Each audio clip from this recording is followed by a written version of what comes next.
now welcome you back to Behind the Music, the Jimmy Murray Experience. The Jimmy Murray Experience have traveled all over America, playing sold-out stadiums, performing their one and only hit, track number 3, from their debut album, The Album, which went 7 times platinum in the US and Scandinavia. Adored by millions of fans, not only was the band adored, but so was their lead singer, Chad Russellford. The money, the fame, the women, and the booze so drove Chad Russellford. Little did he know his good times were about to come to a screeching halt. Next on Behind the Music, we'll be meeting the members of the Jimmy Murray Experience, right after this commercial break from Kodak. Hello, it's your good friends at Kodak here with another photography fun fact. Did you know in 1973, Fairchild Semiconductor released the first large forming image CCD chip of 100 rows and 100 columns? I bet you didn't. See you next time. Welcome back to Behind the Music, the Jimmy Murray Experience. The Jimmy Murray Experience were formed in 1987 by frontman Chad Russellford. Russellford soon enlisted the help of his friends.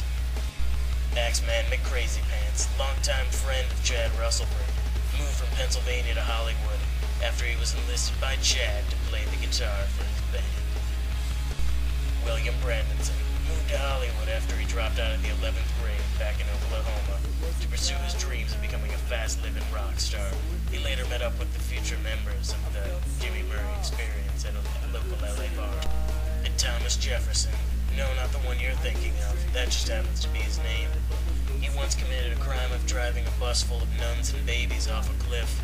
After he got out, the guys enlisted him to play drums full-time for the band. So a friendship was forged, and they thought they had it all. But little did they know their good times were about to come to a screeching halt. We'll be right back with more Behind the Music, the Jimmy Murray Experience, right after this commercial break from Kodak. Oh, well, howdy again. It's your good friends at Kodak here to tell you another Kodak photography fun fact.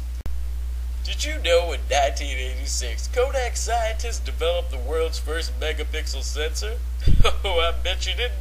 And that's a tidbit you can bring home to mama. See you next time, kids. We now return to Behind the Music, the Jimmy Murray Experience. The Jimmy Murray Experience was on a fast-track gravy train to success, but little did they know their good times were about to come to a screeching halt. Lead singer Chad Russellford had become a recluse, becoming heavily addicted to booze. Showing up late for practice, driving drunk, showing up drunk for shows, waking up in a pool of his own vomit. These were just some of the antics that Chad Russellford would pull when he was heavily intoxicated and deeply in depression. He'd also taken up a little hobby of committing crimes, jaywalking, taking more napkins than you need to at a restaurant, using more than one coupon even though it clearly says limit 1 per customer. These were also just some of the things he would do when he was drunk. The antics of Russellford were wearing thin on the band. The spiraling alcohol addiction had become too much for them, and in 1988, at the height of their career, Russellford was kicked out of the band for being an alcoholic and not getting his act cleaned up. In January 1989, Russellford hit rock bottom. He declared bankruptcy and had to sell his $27 million mansion. He was forced to live on the streets, alone, with only a whiskey bottle in his hand. Meanwhile, the band was hard at work on a new album, featuring a new frontman and singer, Russellford's twin brother, Mark. Up next on Behind the Music, the Jimmy Murray Experience, Redemption for Russellford, right after this commercial break from Kodak. Oh goodness, you're back again. You really want to learn about photography, don't you? Here's another Kodak fun fact. Did you know all the way back in 1975, Bryce Bayer of Kodak developed the Bayer filter mosaic pattern for CCD color images? I'm sure you did. Pretty sure you're lying to me if you said you did. See you next time, kids. Welcome back to Behind the Music, the Jimmy Murray Experience. In March of 1989, Russellford checked himself into rehab. finally cleaning up his act after an intervention featuring the band and family members alike.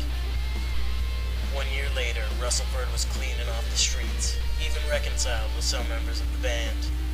He said, putting down the bottle and picking up the Bible were some of the best choices he's ever made. Russellford, now an honest man, in his spare time is a chili salesman. He makes chili in his basement out of an old dirty bathtub that his grandfather once gave him. He says it's a living, and it sure beats the heck out of living on the streets. After the eventual breakup of the Jimmy Murray Experience, the existing members went on to fulfill childhood dreams. Axeman McCrazy Pants is currently a Major League Baseball player. William Brandonson became more introspective as the years went on, and later finally released his solo CD entitled Look at How Sensitive I Am I'm Playing an Acoustic Guitar Without a Shirt On. Surprisingly enough, after the break, Thomas Jefferson also became heavily addicted to alcohol and other illicit substances. He currently resides in Pomona, California with his wife and 4 children. And just what became of Mark Russellford after the split? Nobody really knows. All we know is that he currently resides in Richmond, Virginia. Thanks for watching Behind the Music, the Jimmy Murray Experience. Well, alright guys, that's a wrap. Oh, is the mic still on?